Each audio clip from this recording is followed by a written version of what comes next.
आज की क्लास में हम लोग स्टार्ट कर रहे हैं बायोटेक्नोलॉजी प्रिंसिपल्स एंड प्रोसेसेस। अब क्वेश्चन ये अराइज होता है यहाँ पे कि अगर बायोटेक्नोलॉजी की आप पढ़ाई कर रहे हैं, ठीक है, बायोटेक्नोलॉजी ऐसे अलग से आगे जाके स्टूडेंट्स जो है उसमें बीएससी एमएससी करते हैं बायोटेक्नोलॉजी में, ठीक है, तो कैसे डिफाइन करें हम इसको, किस तरीके से आप इसको समझ सकते हैं कि बायोटेक्नोलॉजी जो है वो नॉर्मल जो बायोलॉजी है उससे अलग है। तो होता ये है कि जो बायोलॉजिकल प्रोसेस है हमारे लिविंग सिस्टम में, पूरे लिविंग सिस्टम में जो भी बायोलॉजिकल प्रोसेस है, जो भी बायोलॉजिकल प्रोसेस है, आपने पहले उसकी पढ़ाई करी, समझिएगा बहुत ध्यान से। किसी भी बायोलॉजिकल प्रोसेस की पहले आपने पढ़ाई की, फिर आपने क्या किया, उसका एक्सप्लॉयटेशन किया अपने फायदे के लिए। जैसे मान लीजिए आप जेनेटिक मैनिपुलेशन कर रहे हैं, माइक्रो ऑर्गेनिजम्स का एंटीबायोटिक्स बना रहे हैं, तो बनाएंगे तो तभी ना जब आप सीखेंगे कि वो काम कैसे करता है ना। तो पहले इसकी डेफिनेशन को लिखते हुए फिर हम लोग चैप्टर स्टार्ट करते हैं। चलिए, definition of biotechnology, definition of definition of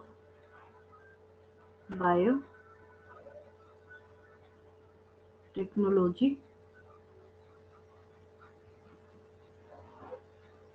तो ये हो जाएगा the exploitation of biological processes, the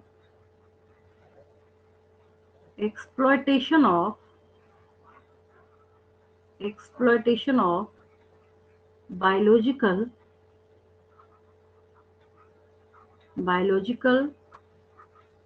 processes, biological processes for industrial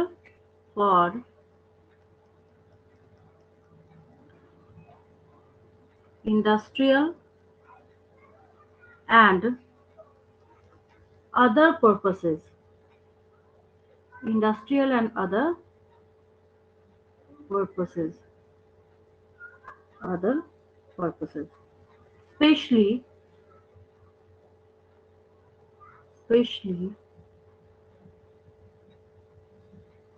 the genetic manipulation, the genetic manipulation, the genetic manipulation of microorganisms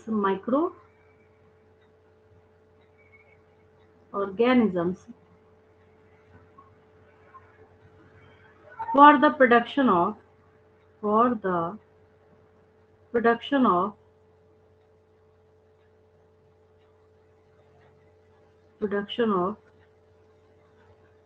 antibiotics,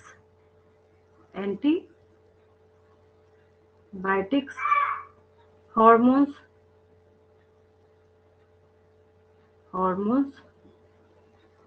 etc।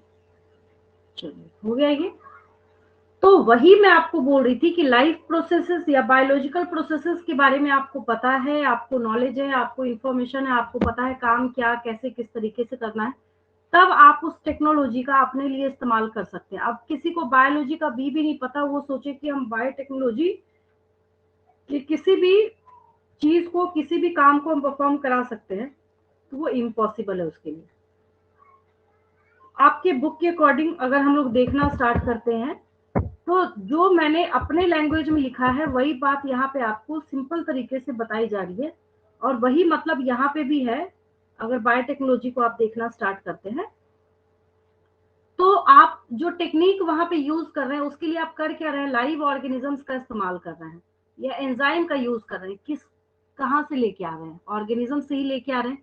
क्या बनाने के लिए, products आप बनाना चाह रहे हैं, क्यों बना रहे हैं, ह्यूमंस के बेनिफिट के लिए। अब ऐसे ही फालतू में तो कोई काम करेगा नहीं, है ना। जैसे कर्ड मेकिंग आप देखते हैं, दही बनाना, ब्रेड और वाइन बनाना, तो सब में आपने देखा, पिछले चैप्टर में मैंने आपको इसके पहले माइक्रोब्स इन ह्यूमन वेलफेयर जो कराया था, उसमें आपने सीखा कि कैसे माइक्रोब्स का यूज करके आप क्या करा रहे हैं, वहां पे प्रोड्यूस करा रहे हैं बहुत सारे प्रोडक्ट्स। तो आपने पहले पढ़ाई करी तभी तो बनाया आपने। अब आपको पता है ही नहीं कि सैक्रोमाइसिस सेरेविसी का यूज क्या, कैसे, कब, कहाँ करना है, और आप चले उसका यूज करने, तो ये तो मुश्किल है आपके लिए। वही बात यहाँ भी आपको बताई जा रही है, ठीक है। लेकिन ये रेस्ट्रिक्टेड सेंस में यूज किया जाता है आज की क्लास में। अब हम हर जगह हर चीज को अप्लाई नहीं कर सकते, तो to refer to such of those processes which use genetically modified organisms. अगर आपसे पूछा जाएगा कि what are genetically modified organisms, अगर आपसे पूछ लिया गया कि what are genetically modified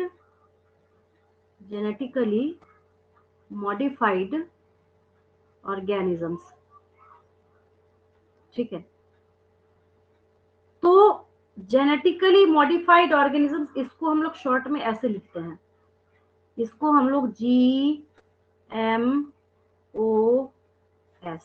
genetically modified organisms को इस तरीके से करके हम लोग डिनोट करते हैं, ठीक है। अब सपोज कीजिए कि आपके पास क्या है, कोई ऑर्गेनिज्म है, काऊ है या कुछ भी ऐसा है, जैसे डॉली शिप का नाम सुना था आपने, है ना, तो उसके जीन्स के अंदर आपने अपने फायदे के लिए, अपने बेनिफिट के लिए, ठीक है, उसको क्या किया आपने, उसके जीन में आपने ऑल्टरेशन किया। एनिमल भी हो सकता है, प्लांट भी हो सकता है, माइक्रोब भी हो सकता है, जिसके जेनेटिक मैम मटेरियल को आपने अपने, हाँ बोलिए। एक बार फिर से बोलेगा, आपका आवाज कट क्या रहा शायद।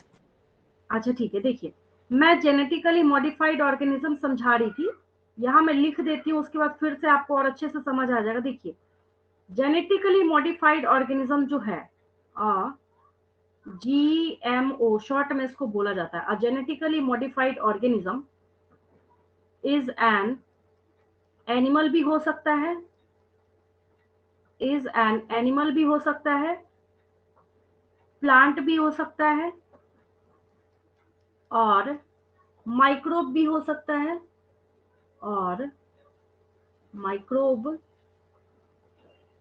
whose DNA और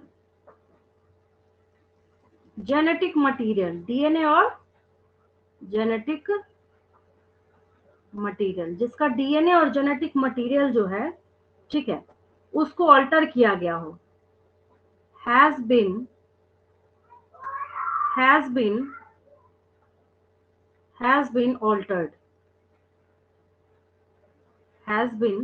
altered, using genetic engineering techniques, using genetic engineering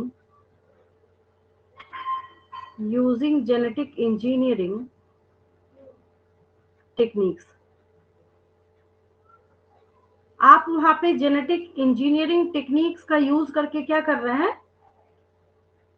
आप चेंज कर जरूर रहे हैं, लेकिन आप अपने फायदे के लिए कर रहे हैं। आप कोई ऑर्गेनिज्म बेचारा खुद तो जाएगा नहीं अपनी जीन के अंदर या DNA के अंदर चेंज करने के लिए। आप अगर मान लीजिए किसी एनिमल में कर रहे हैं, जैसे आपने काऊ के अंदर किया ताकि आप उसके मिल्क की क्वालिटी को बढ़ा सकें, प्लांट के अंदर किया ताकि आप उसके डिजीज रेसिस्टेंस के पावर को बढ़ा सकें, माइक्रोब के अंदर किया ताकि आप जैसे सपोज कीजिए इंसुलिन बनवा सकें।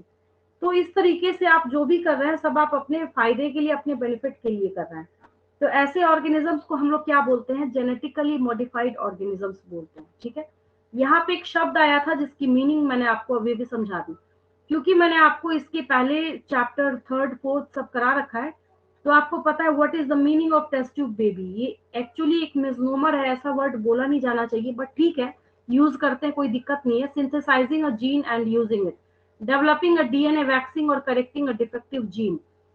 जैसे आपने एडिनोसिन डी एमिनेज डेफिशिएंसी को ठीक किया था जीन थेरेपी के थ्रू, हालांकि उसका कोई परमानेंट क्योर है नहीं। एम्ब्रियोनिक डेवलपमेंट के टाइम में अगर आपने वहां पे बोन मैरो ट्रांसप्लांटेशन या कुछ उस तरीके से अगर आपने अप्लाई किया है तो ठीक है, नहीं तो आप उसको नहीं सही कर सकते, ठीक है।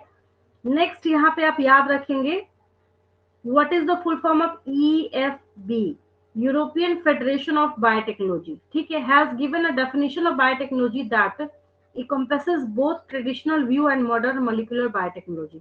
The definition given by EFB is as follows। वो तो मैंने खुद, ये जो आपको यहाँ पे इस पेज पे लिखा हुआ ये दिख रहा है डेफिनेशन ऑफ बायोटेक्नोलॉजी, ये तो मैंने लिखा है जो मोस्टली हम लोग इस्तेमाल करते हैं, लेकिन हर किसी की अपनी अपनी डेफिनेशन होती है। यहाँ पे EFB के अकॉर्डिंग यहाँ जो डेफिनेशन आपको दिया जा रहा है, यहाँ पे साफ सीधे तरीके से बोला जा रहा है, आप नेचुरल साइंस के अंदर या ऑर्गेनिज्म की जो फिजियोलॉजी है उसके अंदर जब आप मॉलिक्यूलर एनालॉग्स को या प्रोडक्ट और सर्विसेज को जब आप इंटीग्रेट करते हैं तो उसको हम लोग क्या कहते हैं, उसको हम लोग बायोटेक्नोलॉजी बोलते हैं। ठीक है, आगे चलते हैं हम लोग प्रिंसिपल्स ऑफ बायोटेक्नोलॉजी देखते हैं। क्या देखते हैं हम लोग?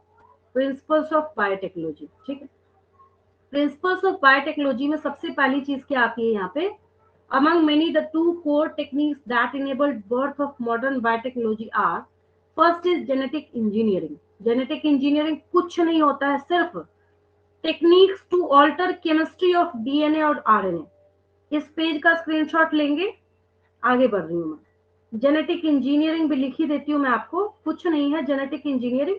आप जब जेनेटिक मटेरियल यानी DNA या RNA के केमिस्ट्री को आप अपने फायदे के लिए, अपने बेनिफिट के लिए, अपने तरीके से जब आप चेंज करते हैं, उसको हम लोग क्या बोलते हैं? जेनेटिक इंजीनियरिंग बोलते हैं। ठीक है, आगे चलिए, नेक्स्ट लिख लीजिए आप लोग, genetic engineering.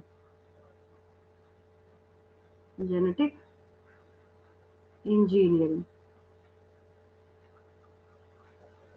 Genetic engineering,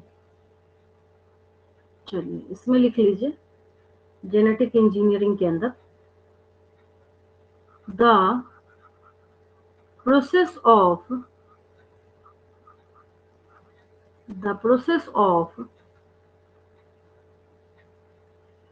alteration of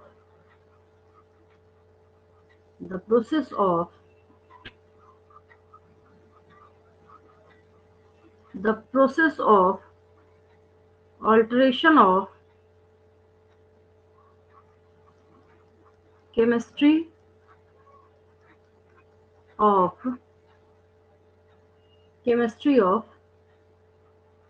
DNA। ये क्या हो गया? जेनेटिक इंजीनियरिंग हो गया। तो आप जब देख रहे थे अभी प्रिंसिपल्स ऑफ बायोटेक्नोलॉजी, उसमें पहला सिद्धांत क्या है? पहला जो प्रिंसिपल है यहाँ पे, दैट इज जेनेटिक इंजीनियरिंग। आप DNA या RNA के केमिस्ट्री को क्या कर रहे हैं? चेंज कर रहे हैं, ऑल्टर कर रहे हैं, लेकिन आप अपने तरीके से, अपने फायदे के लिए, अपने बेनिफिट के लिए उसकी केमिस्ट्री को चेंज कर रहे हैं। वो खुद तो करेगा नहीं, है ना। आगे देखिए, to introduce these into host organisms and thus change the phenotype of host organism। मैंने आपको पहले ही बोला, जिस बच्चे का 5 और 6 चैप्टर अच्छा होता है उसको 11 12 चैप्टर भी अच्छा लगता है। रीजन ये है, यहाँ पे देखिए फिनोटाइप वर्ड आ रहा है। क्या आ रहा है? फिनोटाइप। अगर किसी के जीनोटाइप में आप चेंज कीजिएगा, किसमें चेंज कीजिएगा? जीनोटाइप में चेंज कीजिएगा, मतलब उसके जेनेटिक मेकअप में जब आप चेंज कीजिएगा तो ये जीनोटाइप जो है उस एक्सप्रेस कैसे, किस फॉर्म में होता है? जीनोटाइप जो है वो फिनोटाइप के फॉर्म में अपने आप को एक्सप्रेस करता है। कैसे करता है? फिनोटाइप। फिनोटाइप का मतलब होता है, फिनोटाइप का क्या मतलब होता है? Expressed features. एक्सप्रेस्ड फीचर्स, साथ के साथ थोड़ा थोड़ा लिखते चलेंगे। अगर आपको नहीं पता है, नहीं याद है, तो जो आपका हेयर कलर कैसा है, ये आपका फिनोटाइप है। किस जीन की वजह से आपका हेयर कलर ब्लैक है, अब ये जीन तो आपको दिख नहीं रहा, मुझे भी नहीं दिख रहा बाहर से, वो आपका जीनोटाइप है। ठीक है, आगे देखिए, नेक्स्ट आपके पास क्या है यहाँ पे? Bio process engineering. अब इसमें क्या है, आप अगर किसी इंजीनियरिंग के प्रोसेस को कराना चाहते हैं तो आपको क्या करना पड़ेगा? माइक्रोबियल कंटामिनेशन फ्री जो वहां पे प्रोसेसेस है उसको आपको करना पड़ेगा। ठीक है, only the desired microbe or eukaryotic cell in large quantities for the manufacture of biotechnological products like antibiotics, vaccines, enzymes। अब एक सुपीरियर पर्टिकुलर स्पेसिफिक जो माइक्रोब या यूकैरियोटिक सेल चाहिए, आप उसी का यूज कीजिएगा ना कराने के लिए। वही चीज यहाँ पे आपको बताई जा रही है। आगे देखिए, आगे यहाँ से आगे बढ़ते हैं हम लोग। Let us now understand the conceptual development of the principles of genetic engineering। ठीक है, अब यहाँ पे आपको ये समझाने की कोशिश करी जा रही है, एक लाइन जो यहाँ पे आ रही है कि आपको पता है कि सेक्सुअल रिप्रोडक्शन जो है ये बहुत एडवांस्ड है, नो डाउट बहुत अच्छा है, और सेक्सुअल रिप्रोडक्शन से अच्छा है, लेकिन फिर भी हम लोग हमेशा अपने एक्सपेरिमेंट के लिए या बायोटेक्नोलॉजी के किसी भी एक्सपेरिमेंट के लिए हम लोग असेक्सुअली रिप्रोड्यूसिंग ऑर्गेनिजम्स का सिलेक्शन करते हैं। रीजन क्या है? ये लाइन जिस जिस बच्चे को मैंने 5 और 6 चैप्टर कराया है उस बच्चे की किताब में ये लाइन अंडरलाइन होगी, देख लीजिए। अगर आपकी एनसीईआरटी की बुक में ये लाइन अंडरलाइन है, इसका मतलब आपने चैप्टर 5 6 यस मैम। हाँ, आपकी बुक में होगा। Asexual reproduction preserves the genetic information, ठीक है, while sexual reproduction permits variation. Reason ये है कि जब आप असेक्सुअली रिप्रोड्यूसिंग ऑर्गेनिज्म का सिलेक्शन करते हैं तो उससे होता क्या है कि आप जेनेटिक इंफॉर्मेशन के साथ कोई छेड़छाड़ फेरबदल नहीं करते हैं या उसको अलाउ नहीं करते हैं, ठीक है। तो only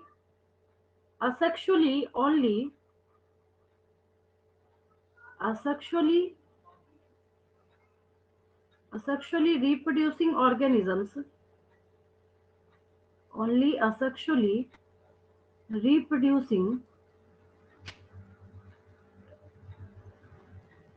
organisms, only asexually reproducing organisms are selected for various experiments of various experiments of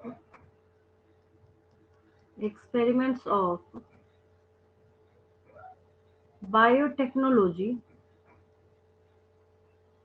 various experiments of biotechnology, because they preserve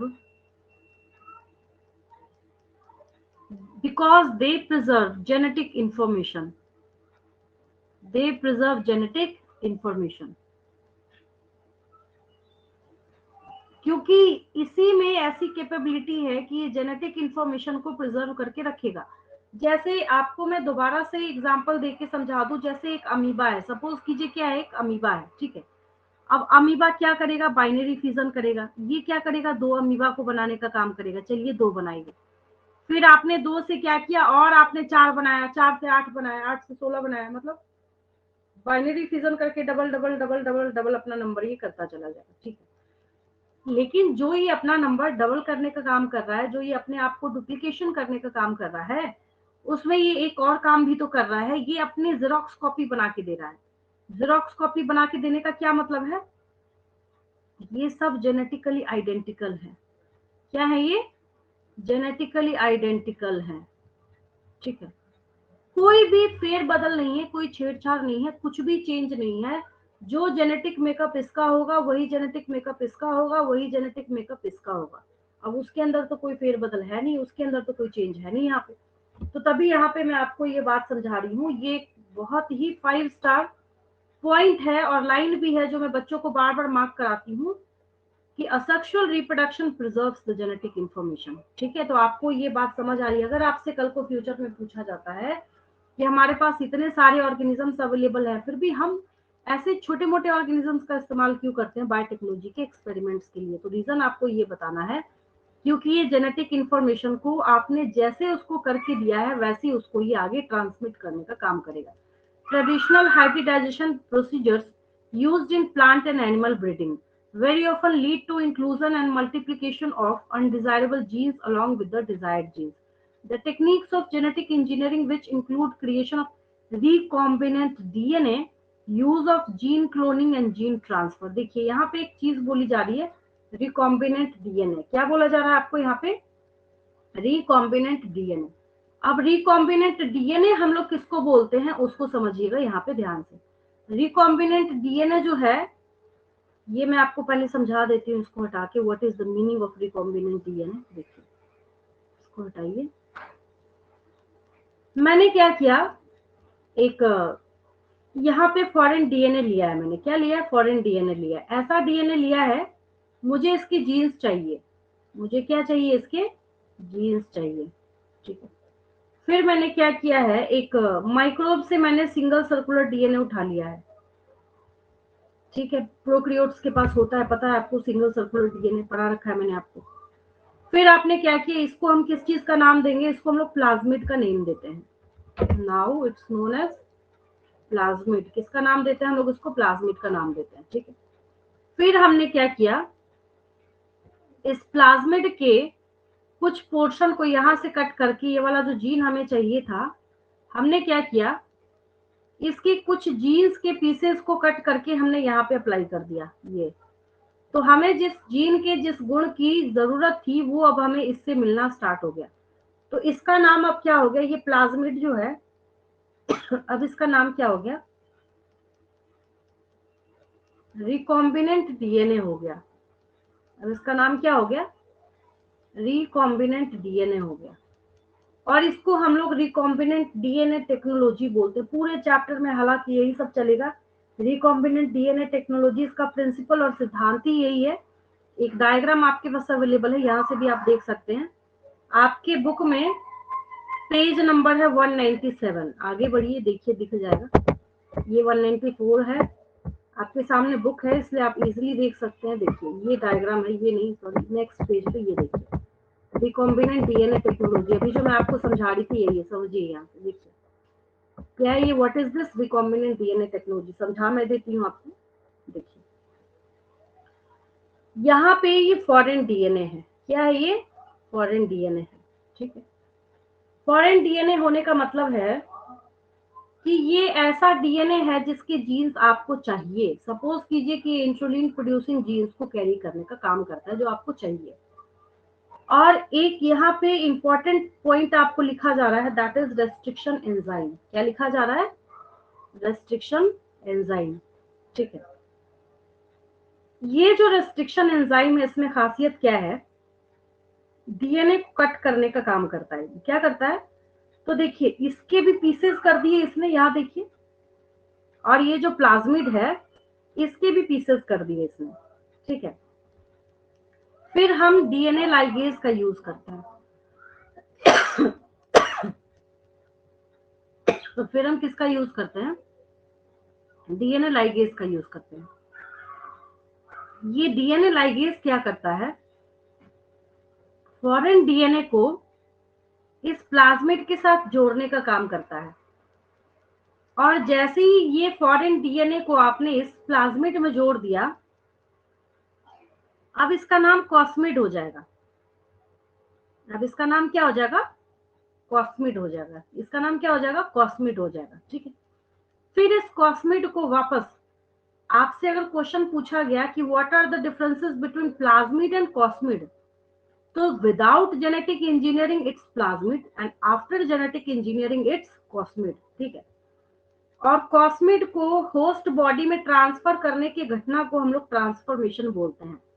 the phenomena of transfer of cosmid into host cell is known as transformation. क्या बोलते हैं हम लोग इसको, transformation बोलते हैं। फिर ये अब देखिए वहां पे जब आप उस लाइन को देख रहे थे, वापस जब मैं बैक पेज पे जाती हूँ मैं आपको शो करती हूँ, वहां पे एक वर्ड वहां पे क्लोनिंग लिखा हुआ था, जीन क्लोनिंग, याद आया। एक वर्ड आपको क्या लिखा था, रिकॉम्बिनेंट डीएनए टेक्नोलॉजी। तो ये पूरा यहाँ से यहाँ तक है क्या, what is this, recombinant DNA technology. क्या पढ़ रहे हैं आप, ये क्या डायग्राम है ये, what is this, recombinant DNA technology. क्या है ये, रिकॉम्बिनेंट डीएनए टेक्नोलॉजी है। लेकिन आपने जो ये इसके जीन्स को कॉपी बनाने के लिए तैयार कर दिया है, ये जो मशीनरी आपने तैयार करी है, ये क्या है, इसको हम लोग जीन क्लोनिंग बोलते हैं। क्या बोलते हैं इसको हम लोग, जीन क्लोनिंग बोलते हैं। आप देखिए वापस चलिए उसी पेज पे, आपको मेरी बात समझ आ जाएगी जो मैं बोलना चाह रही थी। आगे देखिए, तो यही चीज आपको यहाँ पे बताई जा रही है। ये देखिए ये जो है recombinant DNA, use of gene cloning and gene transfer overcome this limitation and allows us to isolate and introduce only one or a set of desirable genes without introducing undesirable genes into the target organism. Without introducing undesirable genes, यानी जिस DNA के अंदर से आपको जो gene चाहिए था, आपने बड़ी चालाकी से उतने ही पोर्शन को काट के और आपने प्लाज्मिड के अंदर इंट्रोड्यूस किया था। तो आप अनडिजायरेबल नहीं ले रहे हैं, वहां पे आप किसको ले रहे हैं, सिर्फ जो डिजायरेबल था आप उसी को वहां पे लेने का काम कर रहे हैं, ठीक है। आगे देखिए नेक्स्ट जो आप यहाँ पे देखते हैं,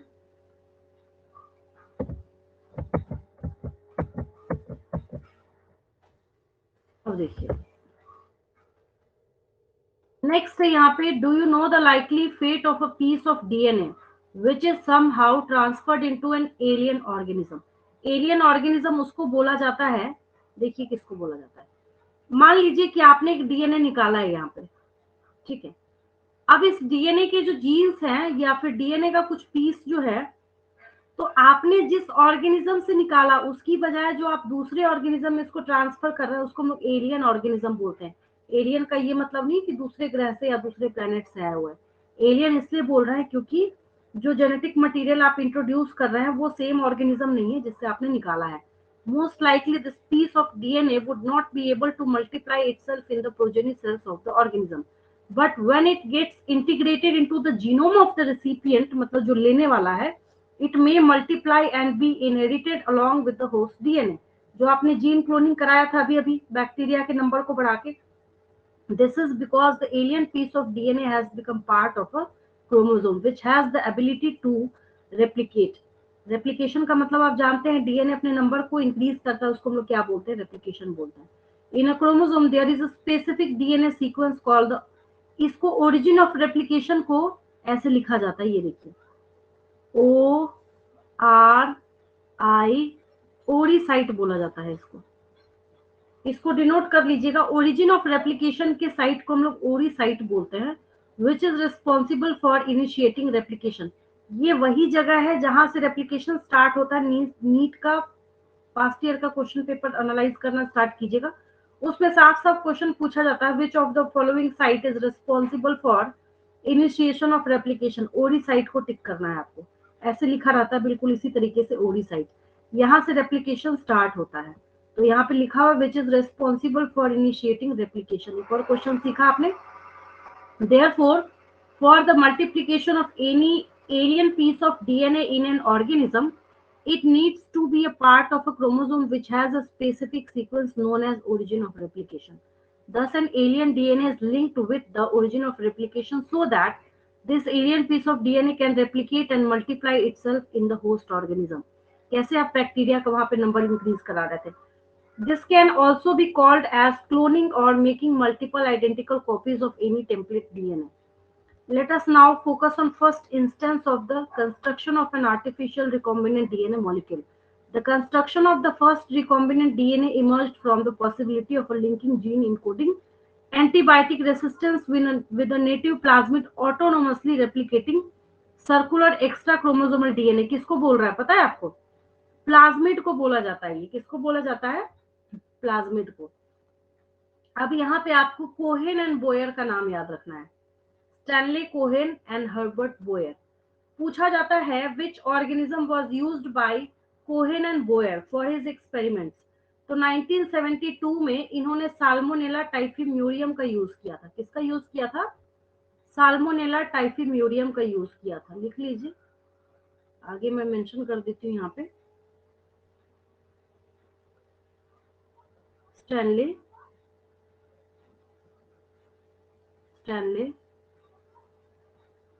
Cohen and Herbert Boyer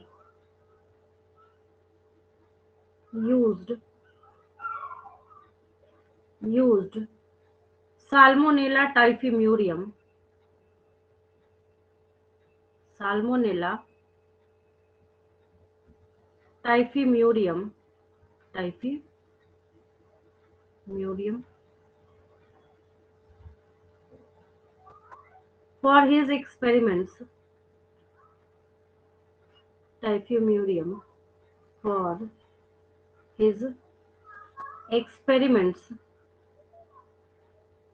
for his experiments in 1972 में 1972 में इन्होंने यूज किया था इसका। और ये बहुत ज्यादा पूछा जाता है कि किसका यूज किया था। तो साल्मोनेला टाइफीम्यूरियम का। Stanley Cohen and Herbert Boyer accomplished this in 1972 by isolating the antibiotic resistant gene by cutting out a piece of DNA from a plasmid which was responsible for conferring antibiotic resistance। क्यों लिया था इन्होंने? उसमें antibiotic resistance gene available था इसलिए। The cutting of DNA at specific locations became possible with the discovery of the so called restriction enzyme या restriction endonuclease molecular scissor बोला जाता है इसको। क्या बोला जाता है? मॉलिक्यूलर सीजर बोला जाता है। हैंग कर रहा है ये शायद।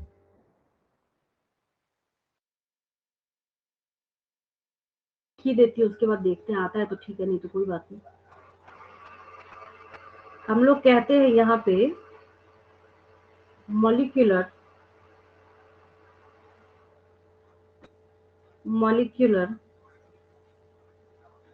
सीजर्स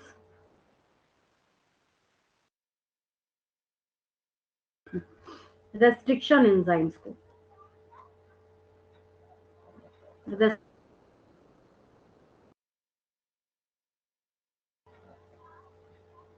रेस्ट्रिक्शन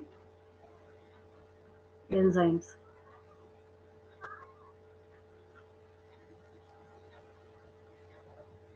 रेस्ट्रिक्शन एंजाइम्स को हम लोग क्या कहते हैं? मॉलिक्यूल को आरएनए मैम आपका आवाज कट रहा है।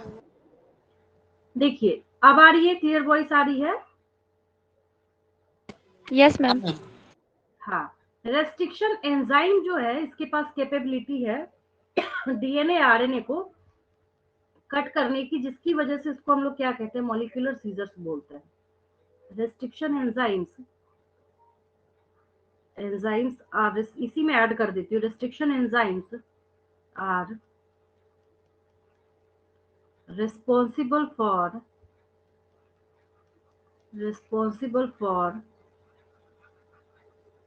cutting off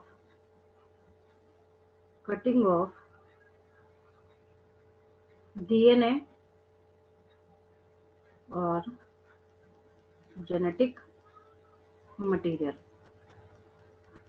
ये इसको कट करने का काम करता है, जिसकी वजह से हमने इसको, आपसे पूछा जाएगा which of the following enzyme is or are referred as molecular scissors, तो हो सकता है आपको जो भी ऑप्शन दिया जाए उसमें मार्क किसको करना होता है? रेस्ट्रिक्शन एंजाइम को मार्क करना होता है। आगे देखिए, ये आपने नोट कर लिया है, मॉलिक्यूलर सीजर्स किसको बोलते हैं? रेस्ट्रिक्शन एंजाइम्स को बोलते हैं, ठीक है। और जो आपने दूसरे ऑर्गेनिज्म से जो वेक्टर निकाला है, that is plasmid. These plasmid DNA act as vectors to transfer the piece of DNA attached to it. You probably know that mosquito acts as an insect vector to transfer the malarial parasite into human body. ये कुछ है नहीं, इस topic से related नहीं है, आपको सिर्फ समझाने के लिए यहाँ पे एग्जांपल दिया जा रहा है। In the same way, a plasmid can be used as vector, only vector, और कोई यूज नहीं है इसका, सिर्फ वेक्टर, लेकिन जरूरी भी बहुत है। To deliver an alien piece of DNA into the host organism. The linking of antibiotic resistance gene with the plasmid vector became possible with the enzyme DNA ligase. अच्छा एक बात बताइए, जब हम यहाँ पे वेक्टर लेके आए, क्या लेके आए? वेक्टर लेके आए, ठीक है। ये रहा, वापस बार बार मेरे ख्याल से जब तक ये चैप्टर ओवर नहीं हो जाता ना, हर एक लाइन के बाद में ये डायग्राम वापस दिखाती हूँ मैं बच्चों को। पेज नंबर भी बच्चों को मैं याद करा देती हूँ कि पेज नंबर 197 है आपकी किताब का। इसके ऊपर पूरा चैप्टर 11, चैप्टर 12, कई बार तो 5-6 चैप्टर में भी मैं ये पेज जो है वो बच्चों को शो करती हूँ, जहां जहां पे प्लाज्मिड का जिक्र आता है। कई बार तो 11th क्लास में जो सेल चैप्टर में आपको प्लाज्मिड बताया गया है, उसको समझाने के लिए भी यही डायग्राम शो करती हूँ बच्चों को। बेस्ट है, इजीएस्ट है, ठीक है। देखिए तो यहाँ पे आपको कौन सी बात बोली जा रही है? ये क्या है यहाँ पे? ये प्लाज्मिड है। अच्छा ठीक है, आप इसको भी कट करके बैठ गए यहाँ पे और इसको भी कट करके बैठ गए, तो सिर्फ कट करके बैठने से काम तो चलेगा नहीं ना, आपको इनको क्या करना पड़ेगा? ऐड भी करना पड़ेगा, जोड़ना भी पड़ेगा। तो इसको जो हम लोग यहाँ पे ऐड करने का और जोड़ने का काम करेंगे, वो काम लाइगेज करता है। Only DNA ligase is responsible for linking of DNA. ये डीएनए जो है यहाँ पे, एक यहाँ पे एलियन डीएनए है और दूसरा जो यहाँ पे वेक्टर है, इसको जोड़ने का या लिंकिंग करने का काम जो करता है वो कौन करता है? डीएनए लाइगेज करता है, ठीक है। तो आगे मैं यहाँ पे मेंशन कर देती हूँ, डीएनए लाइगेज लिख लीजिए आप लोग, DNA ligase, DNA DNA ligase, DNA ligase, DNA ligase is responsible for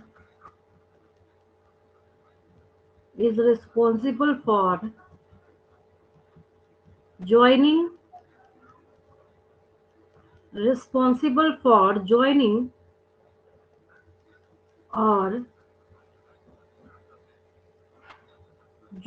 or linking of DNA। DNA को ये करता क्या है, जो भी कटे हुए पार्ट है उसको ये जोड़ने का काम करता है, लिंकिंग का काम करता है। कौन? DNA ligase. याद हुआ आपको? तो एक दूसरी चीज आपने सीखी यहाँ पे, वापस इसी डायग्राम में बहुत सारी चीजें छिपी हुई हैं। जैसे आपको प्लाज्मिड और कॉस्मिड में भी फर्क समझ आया। आपने जब जेनेटिक इंजीनियरिंग नहीं कराया था तब आपने इसका नाम क्या दिया था? तब आपने इसका नाम दिया था प्लाज्मिड। जो आप एक फ्रेश वेक्टर निकाल के ला रहे हैं तब ये क्या है? प्लाज्मिड है। फिर जब आप इसमें जेनेटिक इंजीनियरिंग करा रहे हैं तब क्या है? ये कॉस्मिड है। ठीक है, आगे चलिए, आगे देखिए नेक्स्ट क्या है। यू प्रोबेबली नो दैट, हाँ ये तो हो चुका है। एक मॉस्किटो का यहाँ पे एग्जांपल दिया जा रहा है जो करता क्या है, जैसे वहां पे मॉस्किटो की कोई गलती नहीं थी, वो सिर्फ वेक्टर था स्पोरोजोइट्स को पहुंचाने के लिए ह्यूमन बॉडी तक, एग्जैक्टली उसी तरीके से यहाँ पे प्लाज्मिड को सिर्फ जीन को इधर उधर फेरबदल करने के लिए उठाया जा रहा है। The linking of antibiotic resistance gene with the plasmid vector become possible with the enzyme DNA ligase. मैंने लिख दिया आपको, ये डीएनए को जोड़ने का काम करता है, which acts on cut DNA molecules and joins their ends. This makes a new combination of circular autonomously replicating DNA created in vitro। in vitro का मतलब है यहाँ पे artificial condition। ये जो in vitro यहाँ पे बोला जा रहा है इसका मतलब क्या है? artificial condition मतलब लैब कंडीशन में, पता है ना आपको, बार बार आप सुन चुके हैं artificial condition, and is known as recombinant DNA। When this DNA is transferred into Escherichia coli, host जो देखा था आपने bacteria, a bacterium closely related to Salmonella, it could replicate using the new host DNA polymerase enzyme and make multiple copies। जो यहाँ पे ये multiple copies बना रहा है, ये देखिए, make multiple copies। इस प्रोसेस को एम्प्लीफिकेशन बोलते हैं, AMPLIFICATION, amplification. It's called as amplification. इसको लिख लीजिएगा, इसको हम लोग क्या बोलते हैं? एम्प्लीफिकेशन बोलते हैं। चलिए आगे चलिए। The ability to multiply copies of antibiotic resistance gene in E. coli was called cloning of antibiotic resistant gene in E. coli। आगे देखिए, जो इसके स्टेप हैं वो 3 बेसिक स्टेप कौन कौन से हैं जो आप जेनेटिकली मॉडिफाइड ऑर्गेनिज्म, क्या सिखाया था मैंने आपको? अगर आप जीएमओ बनाना चाहते हैं, अगर आप क्या बनाना चाहते हैं?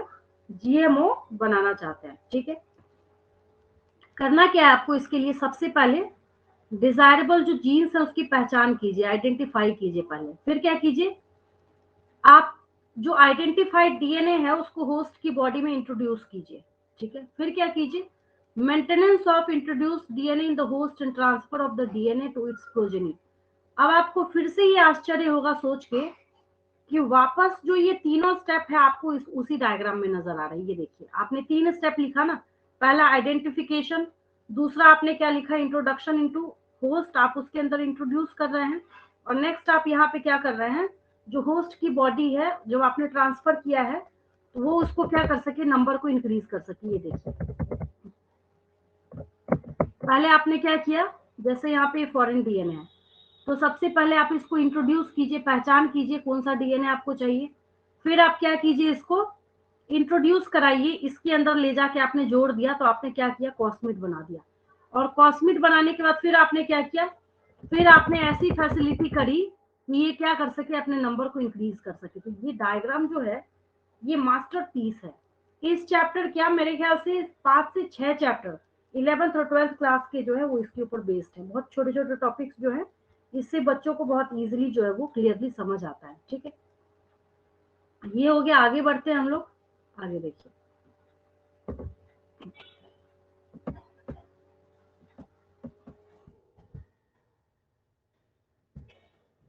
अब हम लोग यहाँ पे टूल्स देखते हैं। अब देखिए, एक और आपको अच्छी बात ये नजर आएगी, ये भी हम उसी डायग्राम में से लिखेंगे। देखिए क्या क्या टूल है। अब देखिए, आपको सपोज कीजिए कि कोई रेसिपी बनानी है किचन में, यूट्यूब पे आपने वीडियोस देखा होगा, उसमें इंग्रेडिएंट्स बताते हैं, भाई पहले आप ये सारा सामान लेके रख लीजिए, उसके बाद बनाइए, ठीक है। अब देखिए, की टूल्स जो है, रेस्ट्रिक्शन एंजाइम। अब ये भी सीखा आपने, आपको रेस्ट्रिक्शन एंजाइम चाहिए। आप डीएनए को रेप्लिकेट कराना चाहते हैं, क्या पॉलीमरेज नहीं चाहिए? आपको चाहिए। डीएनए को आप ज्वाइन कराना चाहते हैं, क्या चाहिए आपको? लाइगेज चाहिए। वेक्टर चाहिए आपको, होस्ट ऑर्गेनिज्म चाहिए। ये सारे क्या चाहिए आपको? टूल्स चाहिए। ये सारे क्या चाहिए आपको? तो जब आप tools of recombinant DNA technology लिखना चाहते हैं, टूल्स ऑफ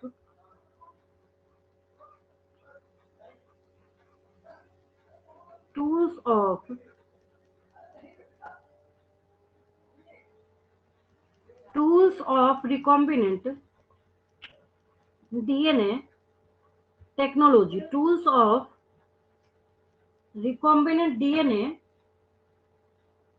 टेक्नोलॉजी, क्या क्या चाहिए आपको? आपको चाहिए रेस्ट्रिक्शन एंजाइम्स कट करने के लिए, जो जो चाहिए लिख दीजिए, रटना नहीं है इसको। रेस्ट्रिक्शन एंजाइम्स चाहिए आपको, डीएनए लाइगेज चाहिए आपको, डीएनए लाइगेज चाहिए ज्वाइन करने के लिए भी, और डीएनए पॉलीमरेज चाहिए डीएनए की कॉपी बनाने के लिए, डीएनए पॉलीमरेज चाहिए आपको, होस्ट ऑर्गेनिज्म चाहिए। किसमें? जब आपने सब सारा प्रोसेस कर लिया तो कहाँ इंट्रोड्यूस कराएंगे आपको? या होस्ट के पहले ना वेक्टर लिख लीजिए, है ना, ज्यादा अच्छा रहेगा। फिर क्या चाहिए आपको? वेक्टर चाहिए। वेक्टर के बाद क्या चाहिए आपको? होस्ट ऑर्गेनिज्म चाहिए। होस्ट ऑर्गेनिज्म चाहिए आपको, होस्ट ऑर्गेनिज्म, ठीक है। तो ये tools of recombinant DNA technology है। क्या है ये? Tools of recombinant DNA technology है। ये देखिए यहाँ से, और ये एक्चुअली में ये कहाँ से लिखा है आपने? ये आपने इसी डायग्राम से लिखा। वापस देखिए ना, ये देखिए, आइए वापस इसमें क्या क्या टूल्स लिखा आपने, यहाँ से देखिए कितना अच्छा डायग्राम है। ये देखिए, टूल्स लिखना है ना आपको, क्या क्या लिखा टूल आपने? पहला टूल आपने लिखा डिजायर्ड जीन, ठीक है, डिजायर्ड जीन।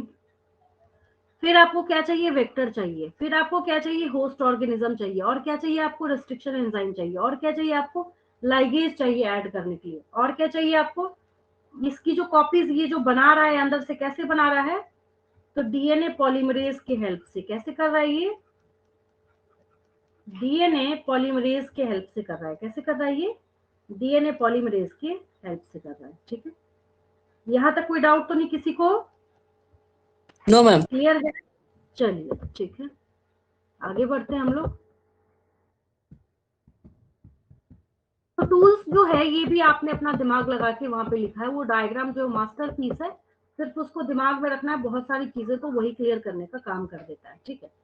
आगे देखिए, रेस्ट्रिक्शन एंजाइम्स के ऊपर हम लोग डिस्कशन स्टार्ट करते हैं। 1963 में the two enzymes responsible for restricting the growth of bacteriophage in E. coli were isolated. One of these added methyl groups to DNA while the other cut DNA. दूसरा क्या कर रहा था? डीएनए को काटने का काम कर रहा था। इसको हमने रेस्ट्रिक्शन एंडोन्यूक्लियस बोल दिया। पहला जो यहाँ पे डिस्कवर्ड रेस्ट्रिक्शन एंडोन्यूक्लियस है वो HEND2 है। बहुत ज्यादा बार पूछा गया है ये नीट के एग्जाम में। Whose functioning depend on a specific DNA nucleotide sequence was isolated and characterized 5 years later. 5 साल बाद पता चला ये एक स्पेसिफिक सीक्वेंस पे काम करता है। क्या है? इधर देखिए, GAATTC। अब इसको क्या कीजिए? पेयर करना स्टार्ट कीजिए। डीएनए का दूसरा स्ट्रैंड बनाइए।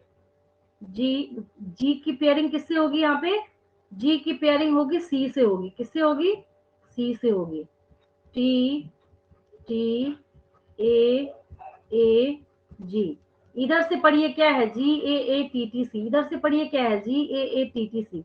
और इसमें से ये जी और ए के बीच में कट करता है, यहाँ पे ये जी और ए के इसकी तरफ ये इशारा कर रहा है कि 5 साल बाद पता चला कि एक स्पेसिफिक डीएनए न्यूक्लियोटाइड सीक्वेंस के ऊपर ये क्या करता है? काम करता है। सिर्फ अगर आप इसको स्पेसिफिक ये सीक्वेंस दीजिएगा, गा टी टी सी, बच्चों को मैं बोलती हूँ ऐसे याद कर लीजिए, तो उसके ऊपर ये काम करेगा। अगर आप इसको ये स्पेसिफिक सीक्वेंस नहीं दीजिएगा तो ये कभी भी काम नहीं करेगा, ठीक है।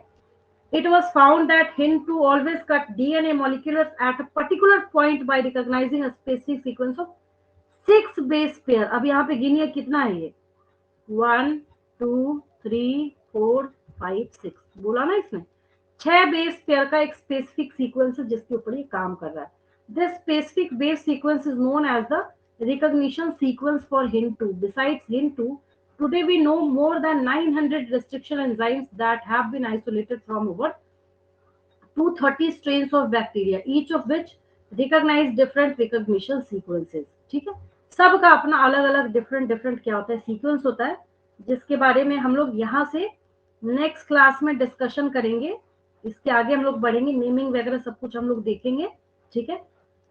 तो आज की क्लास में काफी इंपॉर्टेंट चीजें आपने सीखी। आपने पहले टूल्स भी देखा, आपने सबसे पहले हमने स्टार्ट कहाँ से किया? इसको डेफिनेशन से स्टार्ट किया। कहाँ से स्टार्ट किया? सबसे पहले आपने डेफिनेशन देखा कि डेफिनेशन का मतलब क्या है। आप वहां पे क्या कर रहे हैं? किसी भी ऑर्गेनिज्म के अंदर जेनेटिक मैनिपुलेशन कर रहे हैं अपने फायदे के लिए, दैट इज बायोटेक्नोलॉजी।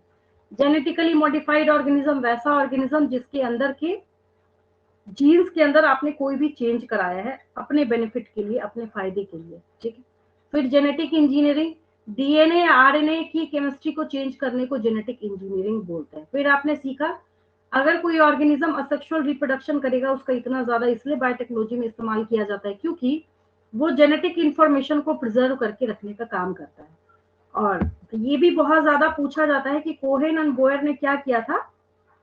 तो कोहेन एंड बोयर का काम क्या था?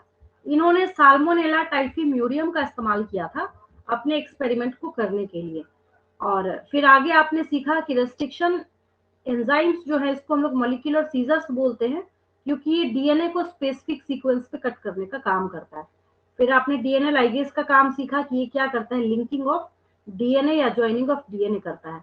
फिर आपने tools of recombinant DNA technology सीखा। रेस्ट्रिक्शन एंजाइम चाहिए आपको, डीएनए लाइगेज चाहिए, डीएनए पॉलीमरेज चाहिए, वेक्टर चाहिए, होस्ट ऑर्गेनिज्म चाहिए। और आप लिखना चाहते हैं एक और लिख लीजिए, आपको क्या चाहिए? सबसे पहले मुझे ये लिखना चाहिए था, हालांकि कोई बात नहीं, डिजायर्ड जीन्स चाहिए आपको। क्या चाहिए? Desired genes. इसमें से एक को कम करके देखिए, आपका प्रोसेस पूरा नहीं होगा। तो ये सारी चीजें आपको चाहिए, है ना। तो ये एक्सप्लेनेशन आज की क्लास के लिए। इसके बाद आगे जो है हम लोग नेक्स्ट क्लास से स्टार्ट करते हैं।